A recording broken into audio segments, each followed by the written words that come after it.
cuando mucha gente se junta en un mismo auditorio la cosa se puede colapsar. Con el mío yo tenía, pero bueno, fíjense, o saliendo, cuando se termina, mandan ahí todo lo que tengan ganas de mandar y trolean todo lo que tienen ganas de trolear. Bien. Si me ayudan con el PowerPoint, ¿sí? Hoy me van a tener que aguantar un rato hablando sobre algunas cosas que considero importantes y que pueden ser más o menos divertidas, pero no hemos venido acá para divertirnos. Hemos venido acá, digamos, para conocer cosas. Si para divertirse alguien vino, mejor que ponga una buena serie de Netflix y ya está, ¿no? Y se queda en su casa tranquilo sin tener que ver a las chicas, a las cuales aprovechamos también para agradecerles cómo decoran el evento afuera con sus cánticos y sus pañuelos verdes, digamos. Ya lo hemos subido también en todas las redes. Veo muchas mujeres, ¿no? Ustedes saben que de un movimiento feminista le dicen las mujeres del Perú los repudian ustedes y ni siquiera se pusieron a darse cuenta que nuestra anfitriona es una mujer.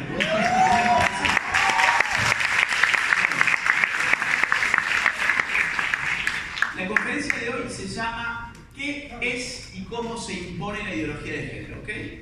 Vamos a hablar entonces en primer término sobre los fundamentos políticos de la ideología de género, después vamos a hablar sobre los fundamentos filosóficos de la ideología de género. Con esto vamos a poder conceptualizar la ideología de género para que no nos vengan a decir después que la ideología de género no existe, que la ideología de género fue un invento de un cura, el invento del papa o el invento del pastor de turno, sino la ideología de género está muy bien pensada, muy bien delineada, configurada y explícita en el feminismo contemporáneo, como vamos a ver, pero es un subproducto de lo que nosotros llamamos la nueva izquierda. Por eso vamos a hablar sobre sus fundamentos políticos, sobre sus fundamentos filosóficos y después vamos a ver algunas estrategias con las cuales la ideología de género se ha ido imponiendo en las últimas décadas, especialmente en los últimos años, pero este plan, digamos, viene siendo operativizado desde hace más de un poco de años, ¿sí? Me van a ir ayudando porque no tengo el cosito para cambiar, supongo que me pueden ayudar de la computadora si voy pidiendo siguiente, ¿ok? Esto ya lo he explicado en otras conferencias, los que ya lo escucharon lo siento, a veces viene bien volver a escucharlo, los que no, para ellos va dirigido. La ideología de género no es una ideología autónoma, en el sentido de que no es una ideología que opere por fuera de un proyecto político. La ideología de género tiene un origen en el proyecto político de las nuevas izquierdas. Para entender qué es una nueva izquierda, qué es la nueva izquierda, hay que entender algunas cositas muy básicas de la vieja izquierda, ¿sí? La vieja izquierda, ¿a qué nos hace referencia? Vamos a la próxima placa y después vamos a volver acá. La vieja izquierda es esto. Lo que ya hemos conocido en la historia, Lenin, Stalin en la Unión Soviética, Mao Zedong en la China comunista, Fidel Castro, el Che Guevara en Cuba, la FARC y las guerrillas en general en América Latina, ustedes tuvieron a Sendero Luminoso. Es decir, eso fue la vieja izquierda, vamos para atrás, que estaban fundamentalmente inspiradas en la filosofía social de Carlos Marx y su socio intelectual y financista Federico Engels, pero sobre todo la filosofía proviene de Marx, por eso su filosofía se llama marxismo.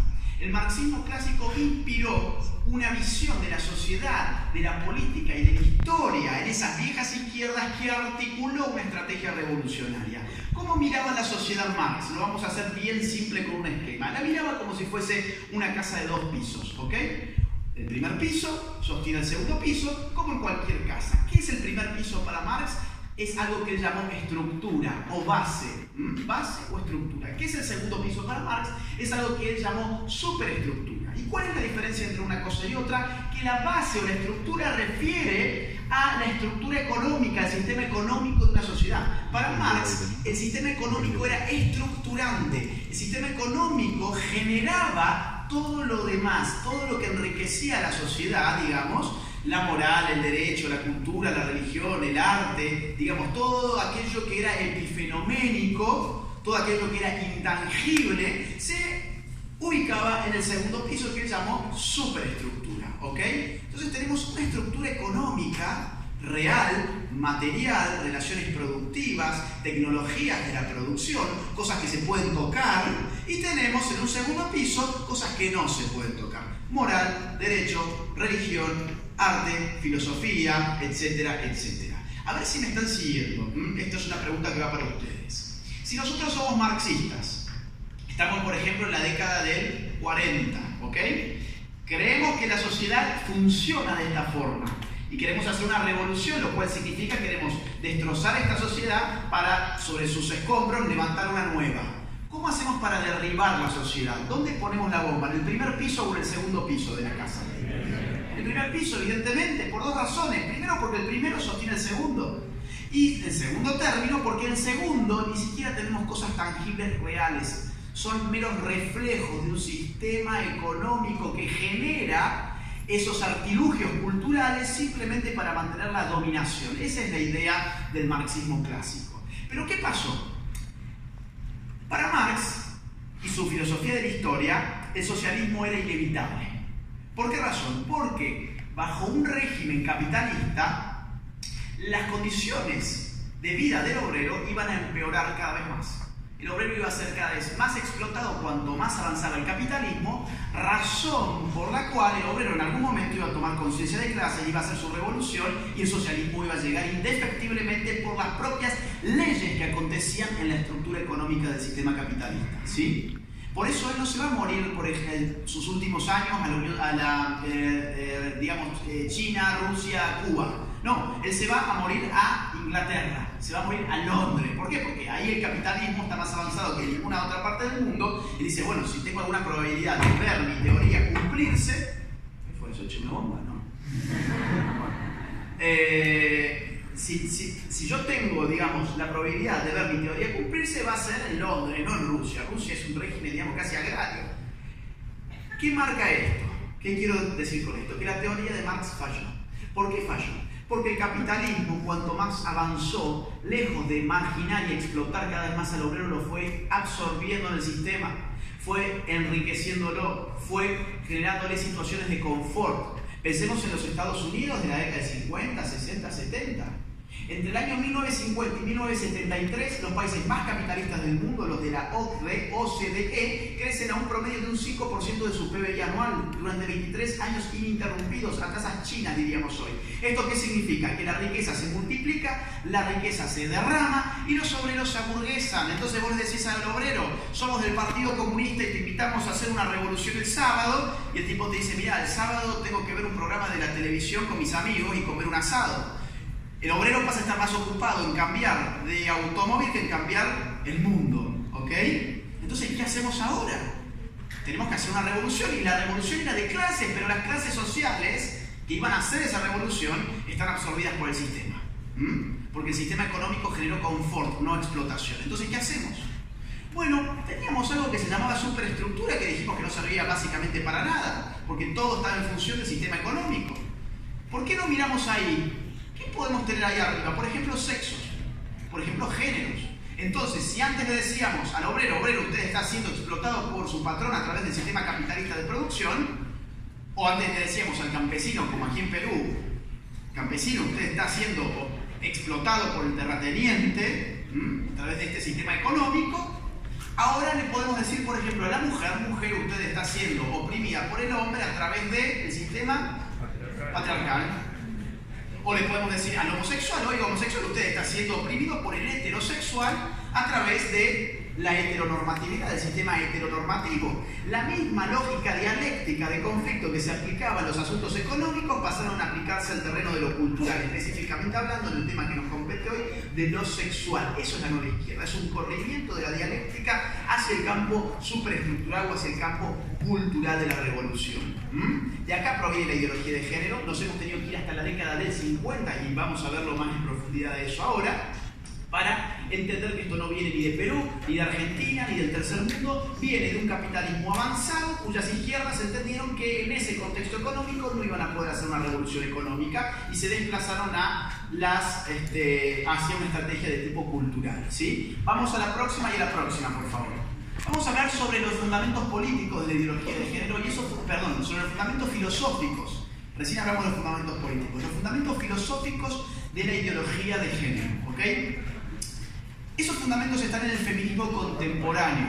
Hay muchos feminismos en la historia y la academia los divide en feminismo de primera ola, segunda ola, tercera ola, feminismo queer, posfeminismo, feminismo de la igualdad, de la diferencia. Hay muchas variables, no me voy a meter en todo eso. Yo diría, el feminismo contemporáneo se caracteriza por ser un feminismo de género. El feminismo que hegemoniza hoy el discurso feminista es un feminismo de género. ¿Por qué de género? Porque la variable del género está en el centro de su discursividad política. La variable del género es la que procura explicar la totalidad de los problemas de la mujer hoy en día. Pasó cualquier cosa y recurrimos al género para poder explicar qué es lo que pasó con esa mujer. ¿Cuándo empieza el feminismo de género? Vamos a la próxima, por favor. El feminismo de género, a mi juicio, empieza con Simone de Beauvoir. La conocen, ¿no? Autora del Segundo Sexo, publicado, si mal no recuerdo, en el año 1948. Hay mucha gente que puede pensar, uy, estamos hablando de, yo vine a una charla de ideología de género, estamos hablando de un libro del año 1948. Sí, pero este libro no es viejo, es más nuevo que nunca. ¿Saben por qué? Porque nunca se ha vendido tanto como hoy. Este es el libro más vendido de la Feria del Libro de Buenos Aires del año pasado. Y es bastante curioso porque no es un libro de masas, o sea, no es Harry Potter, digamos, ¿no? No es algo que se lee fácil. Es un libro que empieza haciendo un análisis sobre el marxismo, sobre el psicoanálisis freudiano, sobre el existencialismo. Hay mucho de antropología, de sociología. No es un libro así de consumo masivo y sin embargo es lo que más vende hoy en la Feria del Libro de Buenos Aires. No, perdón. O sea, esto a mí me hace dudar realmente, porque aparte es un libro de unas 700 páginas. Vieron que los libros últimamente tienen como la función de los cuadros, es decir, uno compra un cuadro para ponerlo en su casa para que sus amigos lo vean, y yo veo que este libro vende así, y digo, bueno, ¿será que las feministas quieren tener el segundo sexo en las bibliotecas para que sus amiguitas lleguen y digan, ah, mirá, tienen el segundo sexo, qué buena progre que es, qué buen caviar, como dicen acá, ¿no? Aunque no haya podido pasar de la página número 7, digamos, ¿no?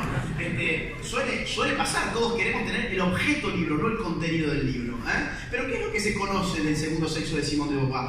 Se inmortaliza como los grandes libros, porque es un gran libro, se inmortaliza por una frase. Y esa frase dice, no se nace mujer, llega un hacerlo. Yo creo que efectivamente esa frase sintetiza muy bien en el espíritu de ahora.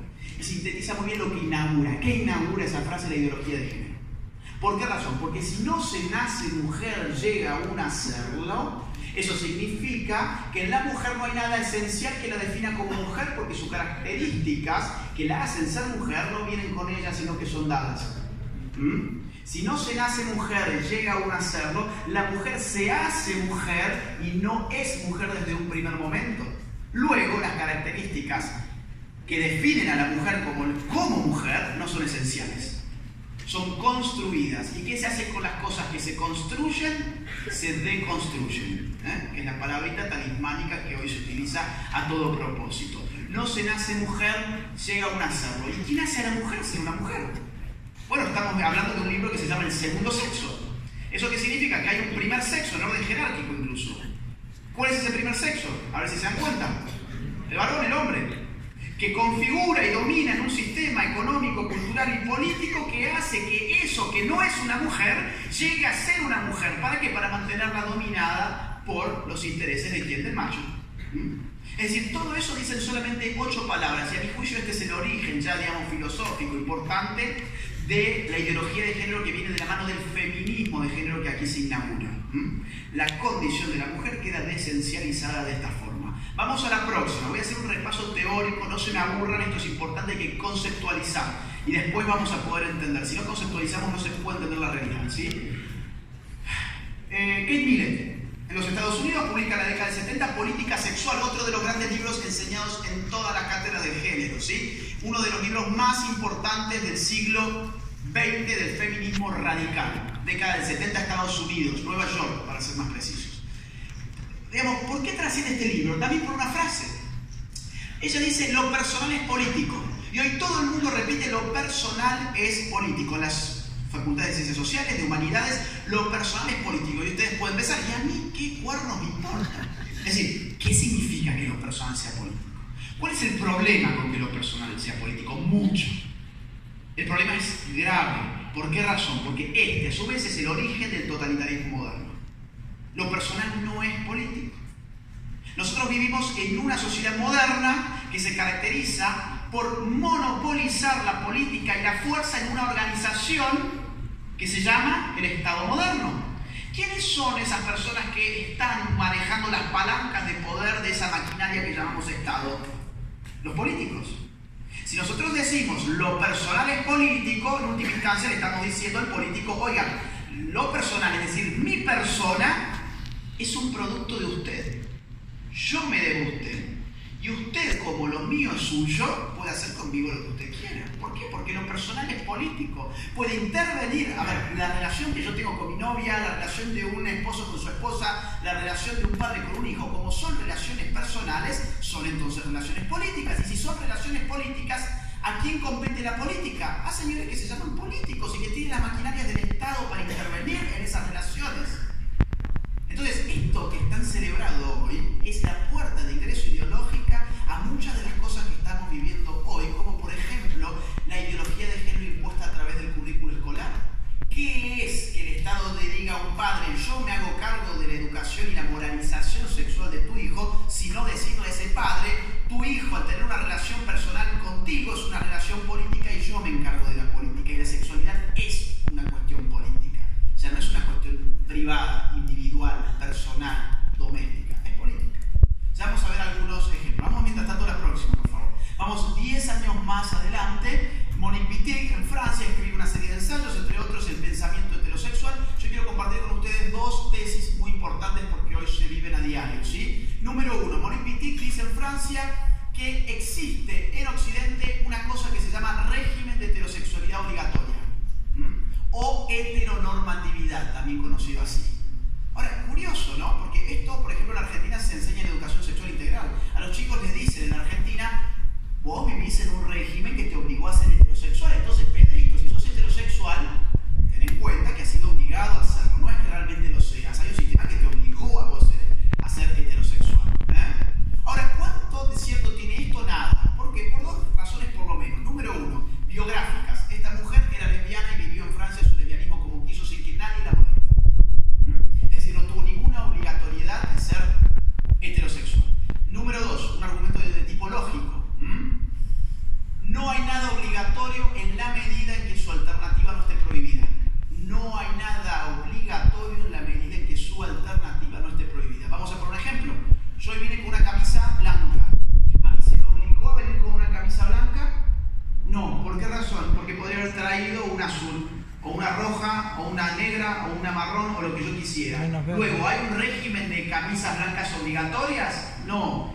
¿Qué pasa con la heterosexualidad? Afortunadamente en Occidente, un homosexual puede vivir su intimidad y su vida sexual como le plazca, y eso está muy bien. Eso está muy bien. Pero si se puede vivir la homosexualidad como a uno le plazca, luego es mentira que hay un régimen que a uno le obligue a ser heterosexual. Segunda tesis. La mujer en verdad no existe, dice Monique Wittig. O sea, Simone de Beauvoir nos dijo, no se nace mujer, llega a nacerlo, fue medio poético, vamos al grano, la mujer no existe. ¿Cómo que no existe? Porque existe la lesbiana, y la lesbiana no es una mujer, dice ella, es otra forma de vivir la sexualidad, es otro tipo humano, es otro tipo humano, que tiene una función política. La lesbiana pasa a ser el sujeto político del feminismo en Monique Wittig, y eso es muy importante, por algo hay tanto lesbianismo hoy en el feminismo. ¿Por qué? Porque la lesbiana es la oposición más radical que se puede tener respecto del hombre, en el sentido de ni siquiera querer convivir y acostarse con ese hombre.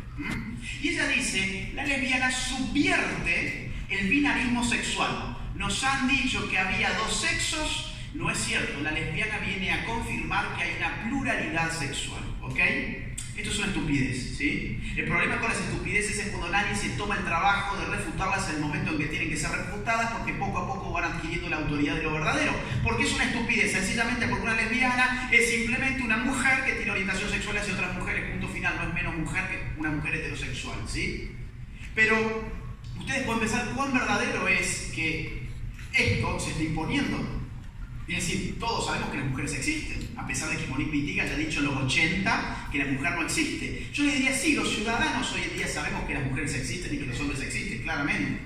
Pero dos organizaciones de poder muy importantes ya están tomando esta tesis muy en serio. Por un lado, el Estado-Nación, y por otro lado, los organismos internacionales como la ONU, ¿sí? Se los voy a ejemplificar para que se den cuenta. Vamos a la próxima, con casos claros, ¿sí? Irán Rotella es un travesti del Paraguay, que representa a las mujeres en ONU Mujeres. Es decir, un hombre, hay que ser sincero con esto, digamos, los hechos, si vienen los sentimientos, yo lo siento mucho. A ver, el hecho es que no es una mujer, ¿sí? El hecho es que es un hombre y que hoy representa a las mujeres de su país en ONU Mujeres. Esto solamente es posible si ONU Mujeres ha considerado que la mujer no existe. Porque cuando cualquiera puede ser algo, significa que ese algo es nada. Si yo puedo ser una mujer como ella, por ejemplo, entonces explícame qué sos vos. Explícame qué tenés vos de esencial que te distingue radicalmente de mí, como para que yo, con el solo hecho de decir que soy una mujer, paso automáticamente a tener el mismo estatus sexual que vos. Entonces, esto solamente es producto de una tesis que dice que en la sexualidad no hay naturaleza. Y si no hay naturaleza, la mujer obviamente no existe y el hombre tampoco. Son meras construcciones. Vamos a la próxima. Este caso es de la Argentina. Lástima que está medio cortada la pantalla. Ahí arriba dice que un señor llamado Sergio cumplió 60 años, y en Argentina las mujeres se jubilan con 60 años y los hombres se jubilan con 65. Perdón, claro, las mujeres con 65, los hombres al revés. Las mujeres con 60, los hombres con 65. Y Sergio cumplió 60 y dijo, no tengo más ganas de ir a trabajar, tengo un estado que me dice que la sexualidad depende de mi mera autopercepción, entonces hackeó el sistema, muy simple. Y fue y se cambió el sexo frente al Estado y ni siquiera se puso Marta, se puso Sergia. Cambió la O por la A. Ya está. Y ya está, cambió la O por la A y obviamente estafó al pueblo argentino que tiene que estar pagando una jubilación 5 años antes, ¿sí? Fíjense cómo le contestan del Estado a los medios de comunicación, le dicen, no estamos acá para juzgar, cuando le preguntan por qué, digamos, han aceptado esto.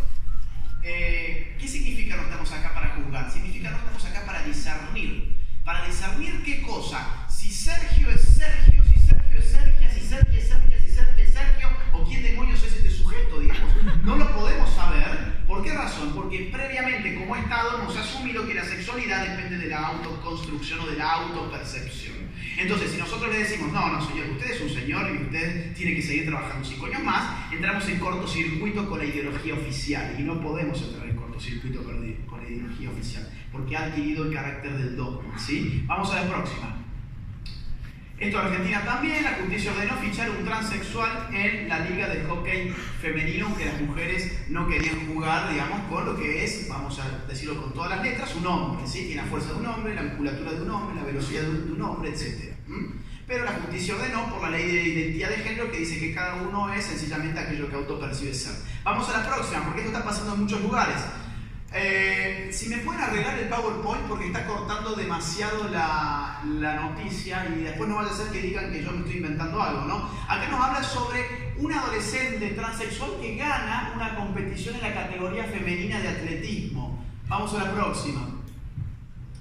Acá nos hablan de un hombre travesti, ¿no? Que se metió a competir en levantamiento de pesas con las mujeres en Australia y ganó la competición. Vamos a la próxima. Es decir, fíjense cómo el feminismo se ha vuelto en contra de los intereses de las propias mujeres en la medida en que ha declarado que la mujer no tiene ninguna naturaleza. Eso es catastrófico. Le ha quitado toda identidad ontológica. A ver, acá nos habla de una chica que, es que no vayan a pensar que yo soy transfóbico y nada de eso, ¿no? De una chica trans, porque así es como se les dice en lenguaje políticamente correcto, que pasó de jugar al básquet al fútbol femenino australiano, ¿sí? Y en este caso pueden ver que no hizo ni el más mínimo esfuerzo para parecerse, por lo menos, ¿no? a una mujer. O sea, puso la peluquita y a jugar al fútbol, nada más, con las chicas, ¿sí? Vamos a la próxima. Vamos a ver. Bueno, saben, a ver, levante la mano quién sabe quién es Ángela Conce. ¡Un hombre! Todos. Levante la mano, en serio es esto, no se lo tomen en chiste. Levante la mano quién sabe cómo se llama la ganadora de Miss Universo. Julio. Nadie, ¿no? Nadie, no veo ni una, Bueno, fíjense, o sea, ¿qué es eso? Eso es la manipulación mediática. ¿Por qué razón? ¿Por qué todo el mundo sabe quién es Ángela Ponce? Porque no es una mujer. Y porque entró a un certamen que se supone que es para mujeres. Y hoy lo conocemos más que la propia mujer que ganó el certamen de mujeres. ¿Ustedes sabían que hubo una chica que fue expulsada del certamen? Miss Ucrania. Miss Ucrania fue expulsada porque se descubrió que hacía algunos años había tenido un hijo.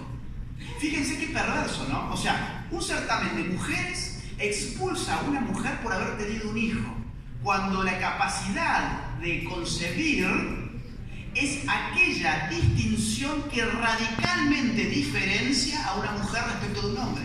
Lo que radicalmente distingue a nuestros sexos es que la mujer puede dar vida. Y si esa mujer dio vida, esa mujer tiene que ser expulsada de Miss Universo.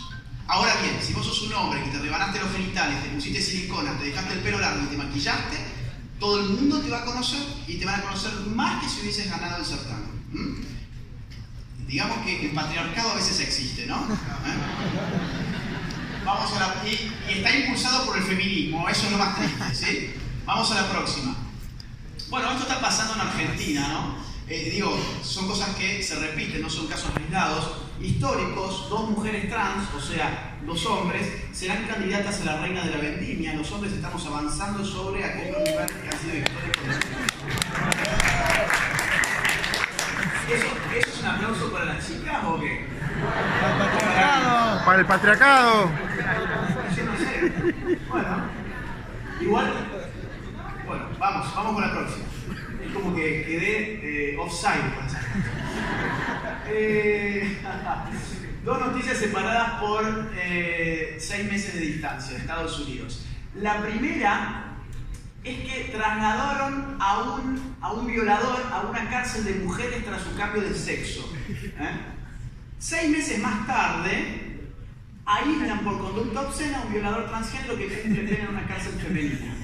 La pregunta es, ¿qué esperaban, digamos? Un violador viola mujeres, le dice al Estado, yo soy tan mujer como las mujeres que violé, entonces mándenme con las mujeres a la cárcel. ¿Y qué va a hacer? Va a hacer exactamente lo mismo, ¿no? O sea, y ahora está aislado, ni siquiera es que fue donde siempre tuvo que haber estado, que es la cárcel de hombres. ¿Pero por qué? Porque el Estado entra en cortocircuito, no puede juzgar cuando ha dicho previamente que la realidad es completamente subjetiva y que la sexualidad se autodefine. Vamos a la próxima. Esto está pasando en otros lugares. Si me ayudan con la próxima placa. Violadores convictos se declaran mujeres para ir a cárceles femeninas y lo consiguen. El caso inglés. Vamos a la próxima. Esto es en Salta, esto es mi país, julio del año pasado. Nació mujer, cambió su identidad a hombre y lo metieron a la cárcel de varones, ahora está en crisis, ¿sí? O sea, el hombre estaba muy bueno para algunas cosas, menos para ir preso. Vamos a la próxima.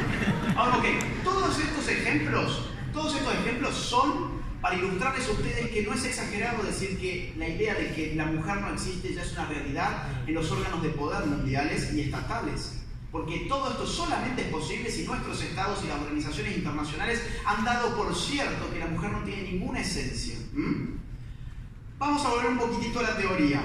Vamos a ir a la década del 90, nos quedamos en los 80. Judith Butler, la más importante a mi juicio de todas las teóricas del género, publica en los 90 en California El género en disputa, el tercer libro más vendido de la Feria del Libro de Buenos Aires. ¿Cómo resumir su tesis? Como ella misma lo hace. Ella dice, el sexo siempre fue género, con el resultado de que la distinción entre sexo y género no existe como tal. Parece un trabalenguas, ¿no? El sexo siempre fue género con el resultado de que la distinción entre sexo y género no existe como tal. ¿Qué significa esto? Significa lo siguiente, hasta ese momento se había dicho, la sexualidad humana se descompone en 2 grandes dimensiones, el sexo y el género. El sexo es lo biológico, lo natural de la sexualidad, y el género refiere a los componentes culturales o socialmente adquiridos que están asociados a la diferenciación sexual que se da en el marco de las sociedades. Eso es el género.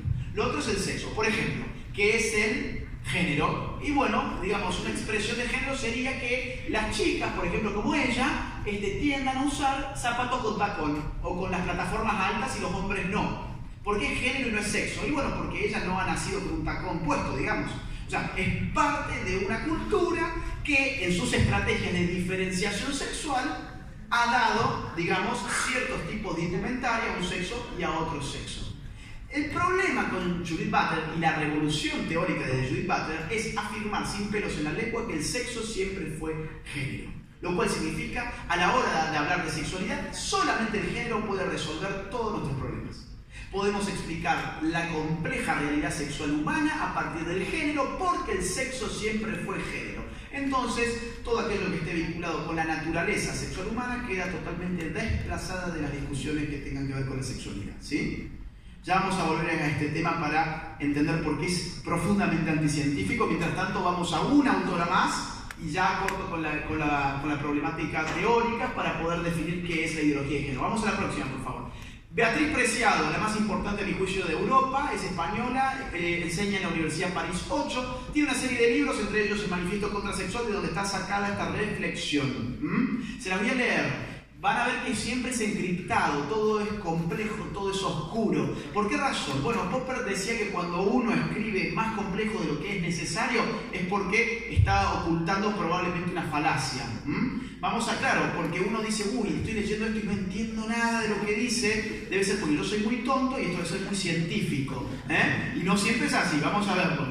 Dice Beatriz Preciado, los hombres y las mujeres son construcciones del sistema heterosexual de producción y reproducción que autoriza el sometimiento de las mujeres como fuerza de trabajo sexual y como medio de reproducción. Ahora viene lo importante. La contrasexualidad, que es la propuesta de ella, de la ideología de género, la contrasexualidad apunta a sustituir ese contrato social que denominamos naturaleza por un contrato contrasexual. A ver, vamos a frenar ahí. Ella da a entender que la naturaleza es parte de un contrato social, que la naturaleza sexual ha sido contractualmente establecida, pero no puede, obviamente, explicarnos en qué momento de la prehistoria, en qué lugar de la prehistoria dos cavernícolas se sentaron a firmar un contrato en el cual dijeron vos vas a ser la mujer y yo voy a ser el hombre, digamos, ¿no? O sea, fíjese como en un enredo lingüístico uno toma esto como una genialidad, pero en verdad es pura ideología. Y sigue así, en este nuevo contrato, es decir, el de la ideología de género, en este nuevo contrato, los cuerpos no se reconocen como hombres o mujeres, sino como cuerpos hablantes. Ese es el fin de la ideología de género, no hay otro fin que ese. La igualación radical de la sexualidad conlleva la indistinción, la indeterminación del sexo y por lo tanto su aniquilación. Por lo tanto, no más hombres, no más mujeres, simplemente cuerpos hablantes. La ideología de género después nos dicen que no existen y basta con poder leer y comprar, digamos, y adquirir estos libros y poder evidenciarlos. Simplemente, digamos, porque es lo que se enseña en las universidades, ¿sí? Vamos a la próxima y a la próxima. Vamos a saltearnos una porque no voy a hacer tiempo. Una más, por favor. Ahí. ¿Qué es entonces la ideología de género? Es la gran pregunta. A ver, ¿se acuerdan? No se nace mujer, llega uno a serlo. Lo personal es político. La mujer no existe. El sexo siempre fue género. La sexualidad depende de un contrato social o está en función de un contrato social. ¿Qué hemos visto? Cómo con el correr del tiempo, desde la década del 50 hasta hoy, ha venido el feminismo desesencializando su propio sujeto político, que es la mujer. Ha venido quitándole naturaleza a todo aquello que sea sexualidad. Y ha venido, por lo tanto, diciendo que toda la sexualidad podía resumirse a sus variables culturales. Luego, ¿cómo definir la ideología de género en una oración? De la siguiente manera. La ideología de género es un conjunto de ideas anticientíficas que con propósitos políticos autoritarios desarraigan de la sexualidad humana su naturaleza y la explican exclusivamente a partir de la cultura. Eso es la ideología de género. Desarmémoslo para entenderlo un poquito mejor. ¿Por qué conjunto de ideas anticientíficas? ¿Por qué? Bueno, porque evidentemente para asumir que el sexo siempre fue género, uno debe desplazar un montón de ciencias muy rigurosas sobre nuestro cuerpo humano, su funcionamiento, como por ejemplo la anatomía, la fisiología, las neurociencias, la biología, la psicobiología, la embriología, la genética, las medicinas en general. Son ciencias que debemos ocultar porque van a revelar que nuestra sexualidad tiene un fondo natural duro, inmutable, no escogido ni construido por una sociedad, sino dado por naturaleza. Por otra parte, ¿cómo es que no se nace mujer, llega a un hacerlo? A ver, uno es hombre o mujer antes de nacer y va a seguir siéndolo después de la muerte. Y no estoy hablando de religión, no estoy hablando de religión, estoy hablando en términos estrictamente científicos. ¿Por qué estoy diciendo esto? Estoy diciendo esto porque ya disponemos, por ejemplo, de una tecnología que se llama ecografía o ecógrafo. ¿Para qué? Para saber el sexo de nuestros niños antes de que ellos nazcan. Es decir, previamente a que ellos tengan un contacto social, cultural, antes de que sean sexualizados por una cultura, ellos ya tienen un sexo determinado a tal punto que lo podemos ver gracias a la ciencia más moderna. ¿Y qué te dice un ecógrafo? ¿Estás esperando qué cosa? ¿Un niño o una niña? Nadie te dice estás esperando un LGBT, digamos. Ahora, eso en todo caso tiene que ver con las orientaciones sexuales, que ese es otro tema. Pero sexos hay dos. ¿Y por qué digo yo que después de la muerte seguimos siendo hombres o mujeres? Bueno, imaginémonos, a ver si ustedes adivinan por mí. ¿Dónde voy a estar yo de acá a 200 años? A ver, ¿quién se anima? ¿Qué va a ser de mí en 200 años? Voy a estar muerto si es que las feministas no me matan antes, ¿sí? Voy a estar muerto, totalmente muerto y enterrado en un ataúd, ¿sí? Imaginemos que al lado de mi ataúd hay otro ataúd. En ese otro ataúd está Sergia. ¿Se acuerdan de Sergia? Bueno, miren la mala suerte, ¿no? Está ahí Sergia en el otro ataúd y viene un científico forense del futuro y dice, yo quiero saber de quién eran estos cuerpos. Y tiene toda su tecnología para hacer la investigación genética, etcétera, con los restos de huesos que puede llegar a ver ahí. ¿Y con eso qué le va a dar? Que yo era XY, digamos, y que Sergio, en verdad, después fue a los 60 años Sergia, y que entonces era una chica trans. No, o sea, le va a dar exactamente lo mismo. Después, las autopercepciones de Sergia, o de Sergio, como ustedes quieran llamarlo, tiene todo el derecho y la libertad del mundo, y para mí está muy bien que cada uno se autoperciba como quiera. No, ese es el problema. El problema es que haya un Estado que, confiriendo el derecho a la autopercepción, genere la obligación en los demás de percibir a las personas de acuerdo a su autopercepción. Porque eso es meterse en la conciencia de la gente, eso es autoritarismo puro y duro. Decirle a la gente, aparte, cómo tiene que educar a sus hijos en función de las autopercepciones ajenas, eso es autoritarismo puro y duro, no ideología de género sin estatismo. Y por eso es que la segunda parte de la definición que yo les di decía, con una serie de objetivos autoritarios. Es un conjunto de ideas anticientíficas que por medios autoritarios desarraigan la sexualidad humana de su naturaleza y la explican sencillamente por la cultura. Porque esto es profundamente autoritario. Si no fuera por el concurso de la fuerza del Estado, la ideología de género sería una idea de un club de gente que se autoengaña nada más. No habría ningún problema, como la gente que le gusta el tarot y va y paga para que le tiren las cartas y le digan que va a ser multimillonario pasado mañana, ¿sí? Ellos creen eso y listo, no hay ningún problema. El problema es cuando se captura el Estado y se condicionan las mayorías con políticas públicas autoritarias. Vamos a la siguiente, por favor. ¿Cómo se impone la ideología de género? ¿Sí? Vamos a ver algunas estrategias. Vamos a la próxima. Número 1. No me pueden ayudar con el PowerPoint. Silenciando voces opositoras. ¿Sí? Se silencian las voces opositoras. En Argentina tenemos este locutor, Babi Echecopar, que la justicia le ordenó que meta la fuerza en su programa a especialistas en género, porque él es muy crítico del feminismo y no puede criticar el feminismo, Babi Echecopar. Entonces, él, por orden judicial, tiene que meter a las feministas, a la fuerza. Y tiene que darles X cantidad de minutos en su programa para que ellas hablen, y tiene prohibido por la justicia refutar antes, durante y después de la participación de los especialistas en género, tanto él como todo su equipo. Claro, porque la ideología de género es un dogma y los dogmas no se cuestionan. Entonces está prohibido refutar, ¿sí? Vamos a la próxima. Hazte oír. Recibió la prohibición de circulación de este autobús que decía, en España, los niños tienen pene, las niñas tienen vulva, que no te engañen. Un juez salió y le prohibió la circulación porque entiendo que hay niñas con pene y hay niños con vagina. Entonces esto es discriminatorio, transfóbico, crimen de odio, todo lo que ya sabemos, que perdió Hazte oír, perdió su libertad de circulación y su libertad de expresión, porque ese autobús está expresando algo que además es ideológicamente cierto. Vamos a la próxima, por favor. Ahora acaban de sacar otro autobús que dice no es violencia de género, es violencia doméstica. De nuevo, esta vez en Valencia les prohibieron circular con ese autobús. Silenciar voces opositoras desde el Estado es una de las máximas estrategias. Vamos a la próxima. Florencia de la B, uno de los travestis el más importante de la Argentina, el más conocido, llevó a juicio a un locutor cordobés que dijo que él opinaba que cuando a ella le dieron digamos, un premio a la mejor actriz del año, bueno, que ese premio se lo merecía una mujer, que no era un premio para trans, sino que era para mujeres. Y ahora está judicializado el tipo, por haber dado su opinión. Vamos a la próxima. Bueno, Philip Butters, este es un caso de acá. Es decir, al tipo lo echan por sus opiniones sobre el tema ideología de género. Vamos a la próxima.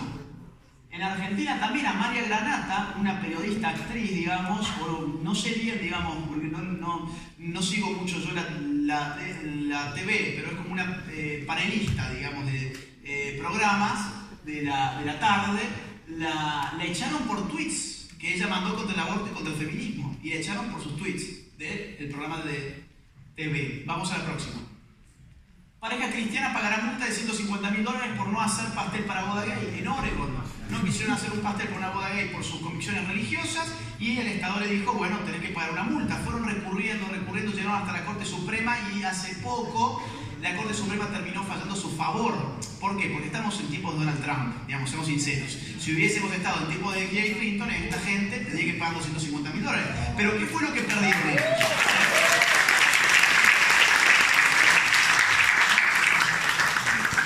Y yo que pensé que iba a haber izquierda acá. ¿Qué fue lo que perdieron los panaderos cristianos? Perdieron su libertad religiosa, que incluye el derecho a objetar conciencia, y su libertad económica, que incluye el derecho a comerciar o no comerciar con quien ellos se les dé la gana. Tan simple como eso. Vamos a la próxima. Bueno, número 2. Promoviendo una espiral del silencio. ¿Qué es una espiral del silencio? Es cuando te imponen la idea de que hay una opinión aplastante en favor de algo para que vos te sientas aislado socialmente. Vos te empezás a sentir aislado y no querés incluso manifestar tu opinión porque pensás que tu opinión es minoritaria y en verdad te han construido la sensación de una mayoría. ¿Cómo? A través de los medios de comunicación. A través de la farándula. Acá tenemos a Lali Espósito, que es una cantante y es actriz, con el pañuelo verde en los Grammys, es decir, toda la farándula está trabajando a favor de la ideología de género e imponiendo como modelo a seguir, porque después todas las chiquitas la siguen a ella, y entonces, bueno, eso es un símbolo de moda, aunque no tenga la más pálida idea qué es un aborto, que es lo que pasa en Argentina y no tienen la más pálida idea las nenas de 3 años qué es un aborto, salen con el pañuelo verde, bueno, porque es algo que está a la moda, ¿sí? Y quienes quieren salir con el pañuelo celeste no lo hacen porque han entrado en la espiral del silencio, en la cual se sienten minoría por más que no lo sean. Ese es el truco. Vamos a la próxima. Bueno, acá tenemos a un actor muy famoso de la Argentina que también mandó, junto con otros actores, un video por el aborto legal en el país. Es decir, la farándula empieza a actuar para vos darte un punto de referencia y para que sus fans sigan sus opiniones políticas, por más que su fanatismo tenga que ver por cómo actúa el tipo y no necesariamente por sus opiniones políticas. Pero ahí está el truco, pasar de una fase a la otra. Vamos a la próxima. Próxima, por favor. Bien. Esto no solamente pasa en Argentina. A ver, en los Oscars, 2 importantes actrices de Hollywood fueron con los logos, con los pins de los logos de la Planned Parenthood. Con los logos de la Planned Parenthood, mientras la Planned Parenthood está siendo investigada por el FBI por tráfico de órganos de fetos abortados, estas, bueno, van y exhiben los logos. ¿Por qué? Porque tienen que imponer la idea de que la Planned Parenthood tiene causas humanitarias, pro mujeres, etc. Vamos a la próxima. Y acá tenemos, claro, estas son las consecuencias.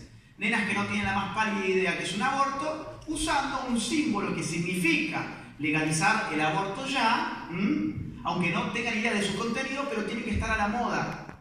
Es una cuestión que hoy se volvió moda. Ese es el gran triunfo de la izquierda y haber vuelto moda estas cosas, a través de la farándula y del establishment mediático, obviamente. Vamos a la próxima, por favor.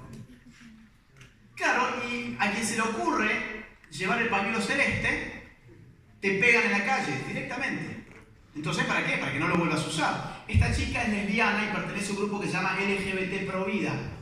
Es decir, es, digamos, parte del colectivo homosexual, sin embargo, es pro vida y cuenta en su Instagram cómo la reventaron en el piso a patadas porque estaba llevando un pañuelo celeste. En la marcha de la mujer del 8 de marzo, en Argentina, a las mujeres que iban con el pañuelo celeste las echaban a las patadas de la marcha, ¿sí?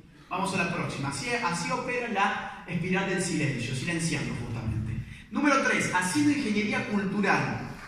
¿Qué es ingeniería cultural? Por ejemplo esto.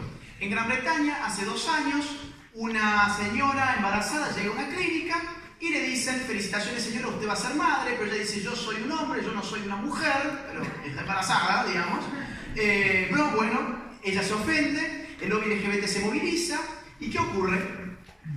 Ocurre que se presiona a la Asociación de Médicos Británicos, que termina bajando un manual de lenguaje médico, en el cual se les prohíbe a los médicos decir la palabra mamá, papá, hombre y mujer. Es decir, ya las autoridades estatales sobre todo, o subestatales, empiezan a configurar una ingeniería social en el sentido de decirte a vos cómo tenés que hablar, qué puedes decir y qué no puedes decir. Vamos a la próxima, por favor. Vamos a ver algunos ejemplos más. En Canadá directamente se aprobó una ley que castiga severamente a quienes usen pronombres de género equivocados. ¿Qué significa esto? Que si yo me autopercibo como Agustina y ustedes me tratan de él en vez de ella y yo estoy y estamos en Canadá, yo los puedo judicializar a ustedes por usar un pronombre de género incorrecto respecto de mi nueva autopercepción y ustedes pueden terminar hasta 6 meses presos. Contra esto fue con lo que se levantó, contra lo que se levantó Jordan Peterson, por ejemplo. Vamos a la próxima. Pero esto no solamente es de Canadá, esto también existe en California y la multa en California va hasta $250.000. ¿Sí? Próxima. Bueno, y también existe en Nueva York. Usar pronombres de género equivocados tiene también multas, que si mal no recuerdo van hasta $125.000. Vamos a la próxima. Todes. Okay. Nosotros pagamos este programa de televisión que se llama Todes, lo pagamos con nuestros impuestos. Es un programa de la TV pública de la Universidad Pública de La Plata. ¿Okay? ¿Y esto qué significa? Bueno, significa que el Estado ahora considera en el fondo que todos los que hablábamos diciendo todos éramos malas personas y discriminadores. Porque ahora resulta que cuando yo les dije bienvenidos a todos, yo me estaba refiriendo solamente a los hombres y heterosexuales, porque ya no basta ni siquiera con el famoso todos y todas, ¿no? Ahora hay que cambiar la O y la A directamente por la E, porque una élite iluminada, esto es muy elitista, la idea del lenguaje inclusivo es de un elitismo atroz, porque implica la existencia de un grupo iluminado que te quiere reeducar a costa de tus propios impuestos, diciéndote cómo vos tenés que hablar y ellos tener la pantalla para poder hacerlo gratis, obviamente gratis para ellos, porque uno es el que le está pagando, ¿no? Vamos a la próxima. Entonces tenemos que ver estos programas en la Argentina, financiados por el Estado. En Francia, recientemente, en febrero creo que fue, el Estado pidió quitar de los colegios las expresiones madre y padre y reemplazarlas por padre 1 y padre 2, directamente. ¿Qué era aquello de no más hombres y no más mujeres, sino solamente cuerpos hablantes? Era esto justamente. Vamos a la próxima. Ahora, fíjense, el Estado siempre está atrás. Ingeniería cultural, este es de ustedes. No sé, Nelly, si lo recordás. Guía para el uso del lenguaje inclusivo en tiempo de Ollanta-Humala. ¿Vos, Nelly, estabas como congresista en ese momento? A ver, toma este, si no. Sí, Agustín, para hacerte recordar que aquí en el Perú la ideología de género sí se está imponiendo a través del Estado y esto es parte del material del Ministerio de Educación y es por eso nuestra preocupación también acá, cómo frenamos a la ideología de género que se canaliza a través del Estado. Y ya ha salido hace poco normas que obligan a todas las entidades del Estado a utilizar formal y legalmente el lenguaje inclusivo, perdón, que además es exclusivo, ¿no? O sea, es ellos, ellas, niños, niñas, en el Parlamento serían congresistas, congresistas y congresistas, porque también hay los que no son, entonces, juezas, jueces, y cómo sería, por ejemplo, de fiscales, ¿no? Fiscalas, fiscales, o sea, es todo un laberinto, pero sí ya se está dando. Fíjense que no está lejos, digamos, esto es del año 2014, A ver, fíjense, por ejemplo, en la página 34, cuando yo lo leía, encontraba que caballerosidad, hombría e instinto maternal son palabras que se deben abandonar este tipo de expresiones porque son sexistas y no pueden ser presentadas en forma inclusiva. Claro, la caballerosidad es un concepto asociado a la masculinidad, digamos, al hombre que es caballero, la mujer no es caballera, digamos. El hombre es el caballero, entonces como no lo podemos traspasar al otro género, el Estado nos pide que lo abandonemos. El Estado obligándote cómo tenés que hablar y cómo configurar tu lenguaje. O sea, avasallan todo tipo de libertades sin ningún pudor. Están haciendo ingeniería cultural, ¿ok? Esto no es una revolución. Las revoluciones son de abajo hacia arriba. Las ingenierías culturales son de arriba hacia abajo. Acá no hay una revolución, hay una imposición. Una ingeniería cultural que viene desde lo más alto del poder. Vamos a la próxima, por favor. Bueno, número 4. Violando el derecho humano de los padres de familia a elegir la educación de sus hijos. Los pactos de derechos humanos, lo más importante por lo menos, contemplan la elección de la educación de los niños como un derecho humano de los padres. Estamos hablando de un derecho humano, no perdamos de vista eso. Esto es un ejemplo de la educación sexual integral en la Argentina, que es adoctrinamiento puro. Fíjense, este es un ejercicio que se llama el género opuesto. Dura 30 minutos y dice así: hacemos un ejercicio de cambio de identidad, nos ponemos un nombre, una edad y una orientación sexual diferente a la actual. Caminamos por el salón, quien coordina el taller dirá unas frases, cuando esa frase nos afecta nos congelamos, compartimos sensaciones y reflexionamos sobre los prejuicios contra las personas LGBT. A ver, si tu hijo se llama Carlos y tiene 10 años, durante media hora se va a tener que llamar, no sé, Marta, y va a ser una chica trans de 28 años. Y se va a encontrar con su mejor amigo en el salón, que en verdad se llama Juan, pero ahora es Juana, una lesbiana de 18 años. O sea, esto es educación sexual, esto parece como hollywoodense, ¿no? Parece de ciencia ficción. Pero es lo que hoy estamos viviendo, por ejemplo, en la Argentina, ¿sí? Vamos a la próxima. Vamos a la próxima. Por ejemplo, es la propuesta de la educación sexual integral para el nivel inicial, para los más chiquitos en Argentina. Esto se los muestro porque ustedes acá pudieron frenar la ideología de género en el currículo escolar. Por ahora, hay que estar siempre atentos y marchando constantemente, porque si no, esto es lo que les van a meter a ustedes y a sus hijos, que en la Argentina ya existe. Fíjense, para el nivel inicial, el objetivo es, apunta a desnaturalizar los modos socioculturales de ser niño y de ser niña.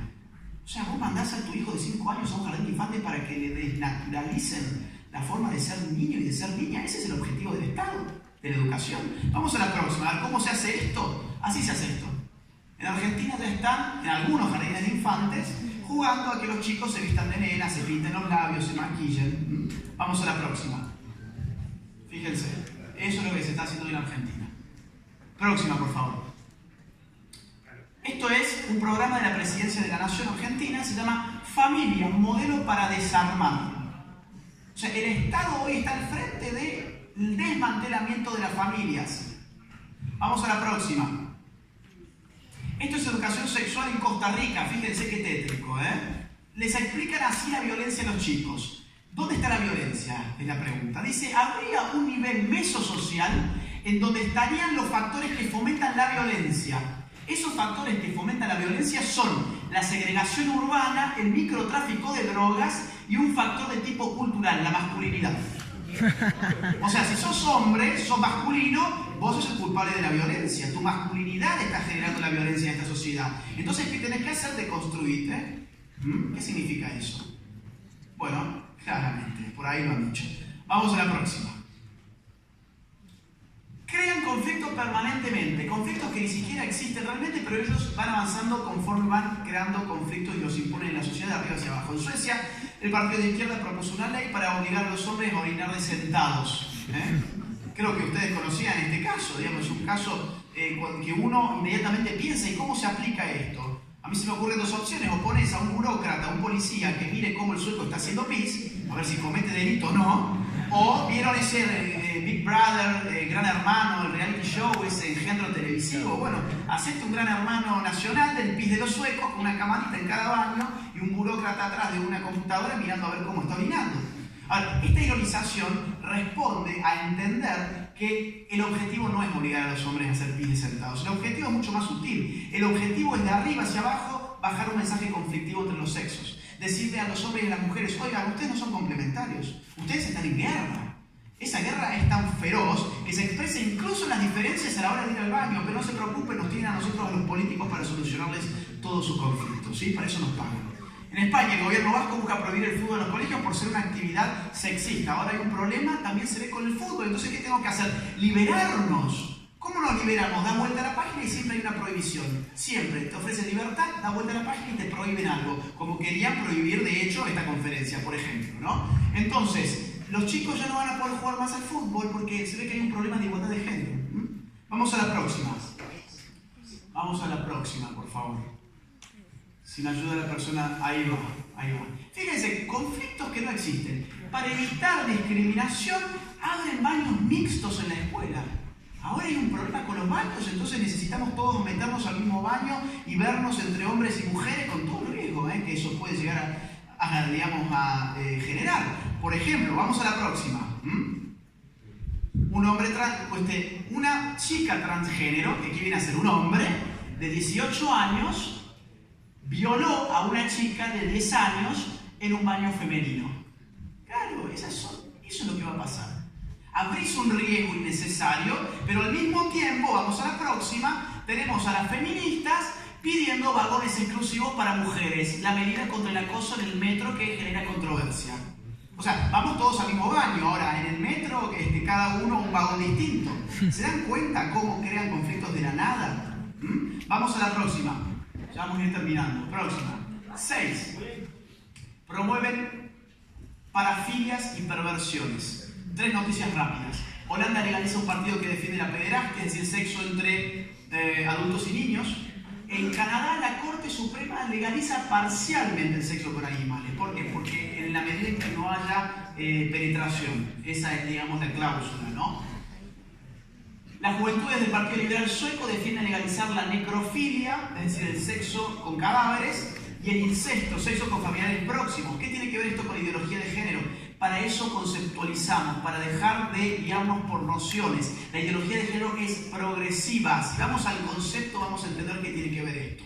Habíamos dicho, la ideología de género desarraiga de la sexualidad humana su naturaleza y la explica exclusivamente a partir de la cultura. ¿Qué es la cultura? Es lo que el hombre hace. Etimológicamente viene de cultivo, viene de agricultura. ¿Qué es la naturaleza? De lo que el hombre es hecho. Por ejemplo, ¿qué es algo meramente cultural? Un semáforo. ¿Cómo funciona un semáforo? Rojo, amarillo, verde. Yo les pregunto a ustedes, ¿podría haber sido azul, fucsia y marrón en el semáforo?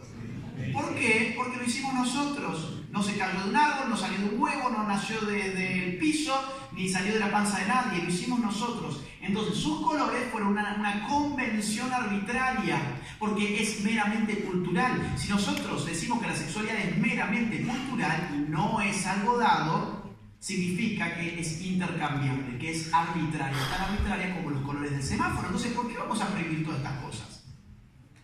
O no fueron primero LGBT, después LGBTI, después LGBTIQ, después LGTTQI, después LGTTQI+, le pusieron un más, que ¿qué es lo que significa eso? Todos.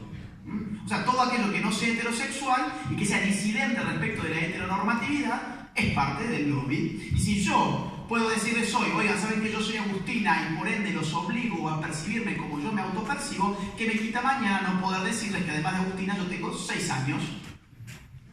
Y digamos, es el mismo principio filosófico de la autopercepción, el de que la realidad está sujeta a una autopercepción y nada más. Ustedes pueden pensar, esto es una exageración, ya estamos viendo cosas así. Vamos a la próxima, por favor. Ya estamos viendo, esto tiene 4 meses nada más. En Holanda, un holandés de 69 años acude a la justicia para quitarse 20 años del DNI porque se autopercibe 20 años más joven, ¿sí? Bien por él. Vamos a la próxima.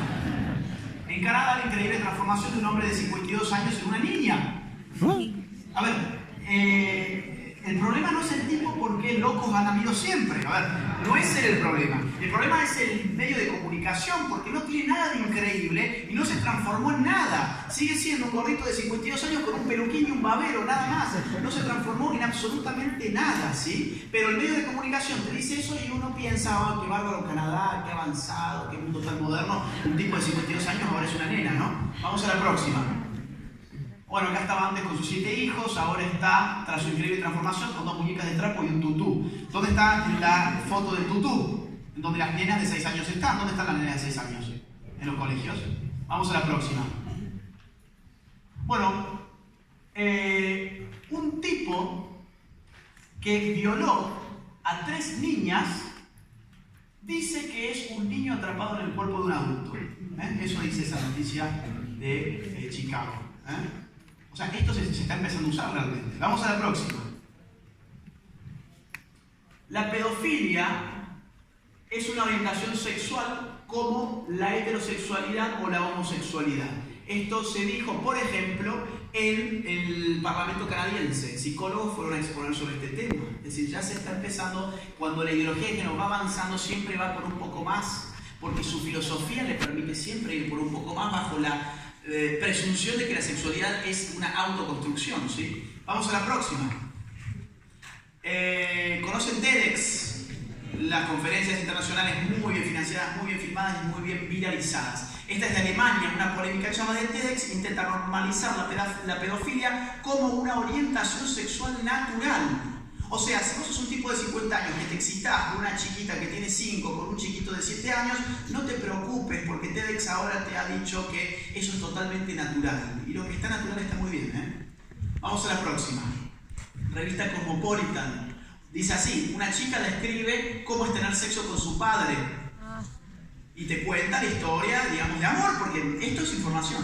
La foto. ¿Qué ve la foto? Bueno, la mano de una chica con la mano de un señor, muy agarraditos del dedo, mucho amor, mucho romanticismo. Claro, lee la nota y es un canto al amor, ¿sí? Vamos a la próxima. The New York Times, pedofilia, un desorden, no un crimen. Esto es el filial del Occidente, perdón, esto es Overton, Esto es la ventana de Overton, pura. ¿Por qué? Porque primero es un crimen, después no es más un crimen y pasa a ser un desorden. Después no es un desorden, sino que es una orientación. Después no solamente es una orientación, sino que es un lobby. Y después no solamente es un lobby, sino que es política pública. ¿Se entiende? Tiene varios... Y ahora acá estamos yendo por uno de sus primeros pasos. Y esto es pura información. ¿Por qué se piensan que es tan grande el dibujo que te ponen? A ver, ¿qué ven ahí? Niños jugando con qué? Con unos columpios y unos pasamanos. Los niños no tienen rostro, fíjense los detalles, pues todo esto es muy inconsciente. Los niños no tienen rostro, no sabemos quiénes son, no sabemos cómo le están pasando, no sabemos nada de ellos. Quien sí tiene rostro y está en primera plana es este. ¿Qué viene a representar? Un pedófilo. ¿Qué está haciendo? Está sufriendo, está casi llorando, retorcijado como si estuviese con dolor interno. ¿Por qué? Bueno, porque no puede accederlos carnalmente. ¿Se entiende? Entonces, ¿a qué te invita a empatizar este artículo que se titula de esa forma? ¿A empatizar con los que no tienen rostro?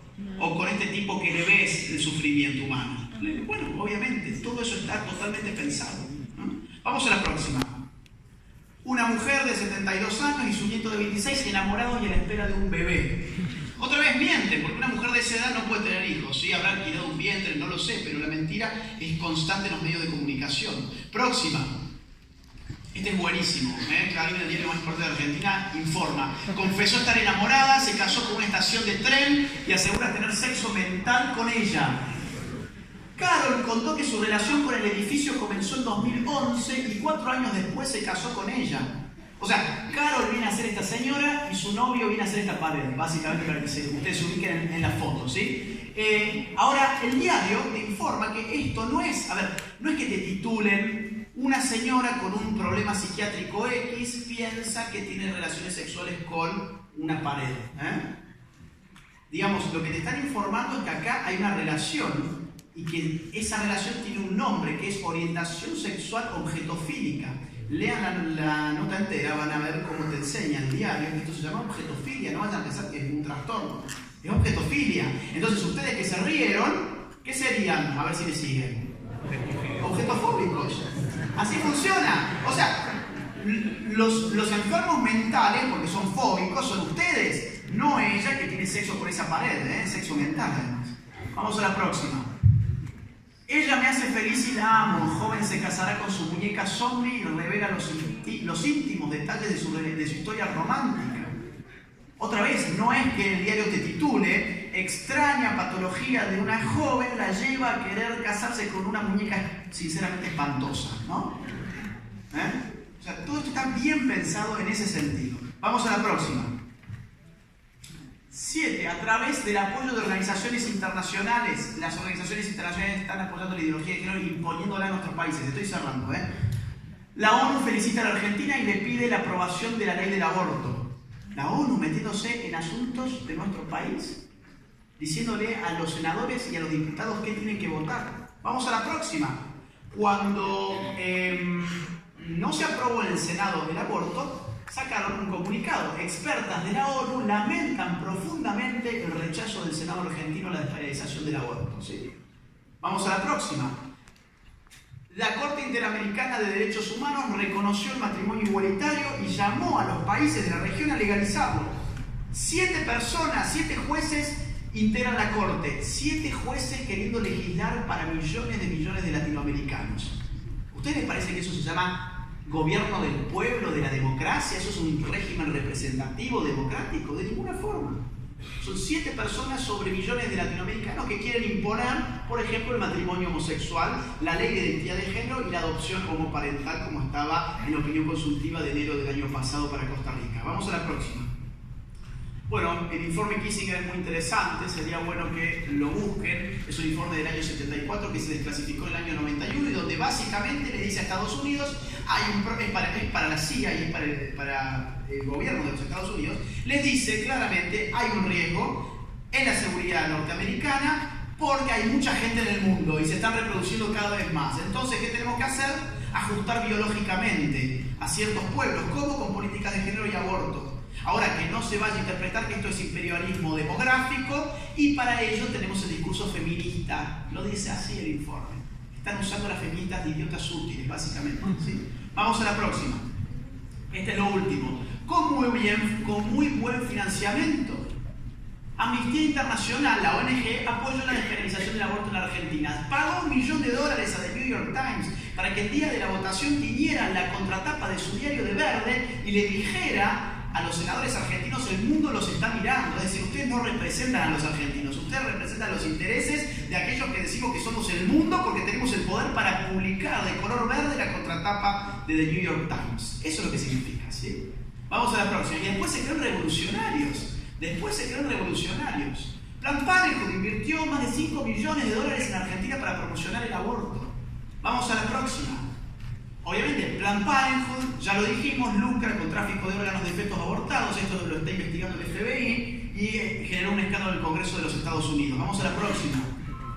Y Planned Parenthood ahora ha ampliado sus negocios con el tratamiento hormonal. Las hormonas se venden muy bien de a toneladas a los estados a través de sus leyes de identidad de género. Un negocio espectacular. Vamos a la próxima.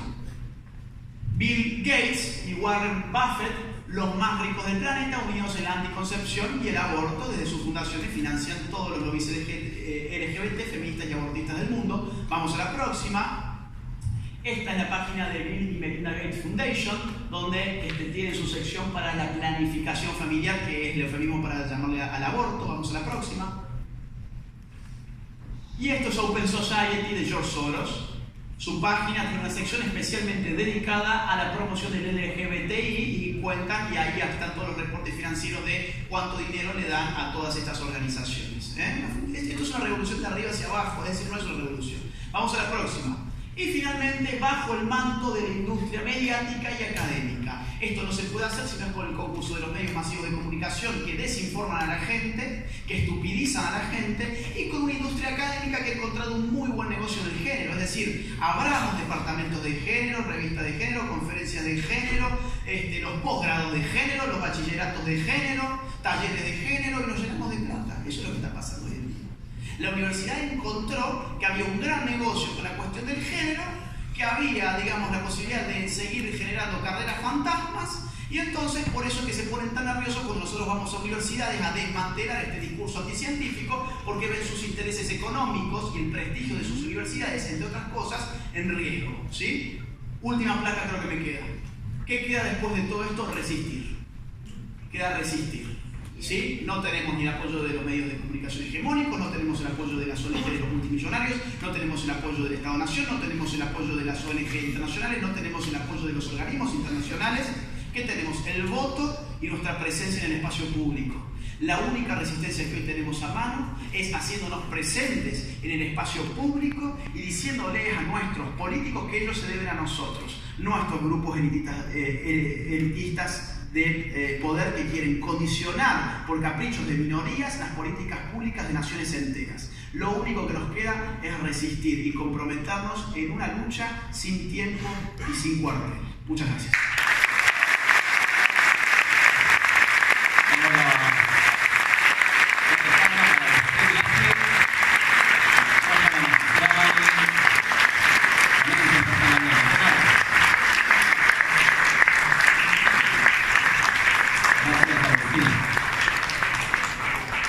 ¿Cómo están hasta ahorita?